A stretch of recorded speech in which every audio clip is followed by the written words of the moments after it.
Oil અને chemicals ઉદ્યોગમાં ભવિષ્યમાં અકસ્માત સર્જાય ત્યારે ત્વરિત પ્રતિભાવ આપવા માટે પરસ્પર સંકલનના હેતુ સાથે મોક ડ્રીલ યોજાઈ હતી।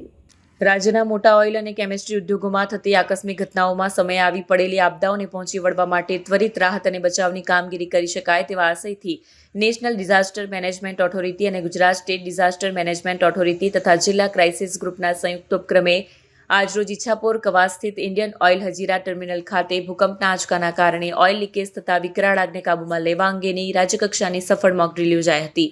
સવારે 9:30 વાગે ભૂકંપના આંચકાના કારણે હજીરાના કવાસ સ્થિત ઇન્ડિયન ઓઇલ હજીરા ટર્મિનલ ખાતે MS ટેન્ક નંબર 1માં ઓઇલ લીકેજ થતા આગ લાગી હતી। આગ કાબૂમાં લેવા સ્થાનિક IOCLના ફાયર જવાનોએ પાણીનો મારો ચલાવ્યો હતો। આગ વધુ પ્રસરતા ઇમરજન્સી 1 જાહેર કરવામાં આવી। વધુ મદદ માટે નજીકની ભારત પેટ્રોલિયમ, હિન્દુસ્તાન પેટ્રોલિયમ, ONGCના ફાયર ફાઇટરો આવી પહોંચ્યા।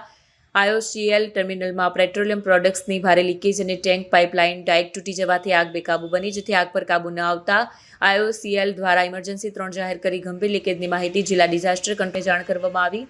ત્યારબાદ જિલ્લા આપત્તિ વ્યવસ્થાપન સત્તામંડળ સક્રિય થયું। શહેર પોલીસ, સુરત મહાનગરપાલિકા તથા જિલ્લાના ફાયર કચેરીના જવાનો મદદ માટે આવી પહોંચ્યા। પાલિકાના ચીફ ફાયર ઓફિસરના નેતૃત્વમાં આગને કાબૂમાં લેવા માટે ફાયર જવાનો દ્વારા ભારે જહેમત ઉઠાવવામાં આવી।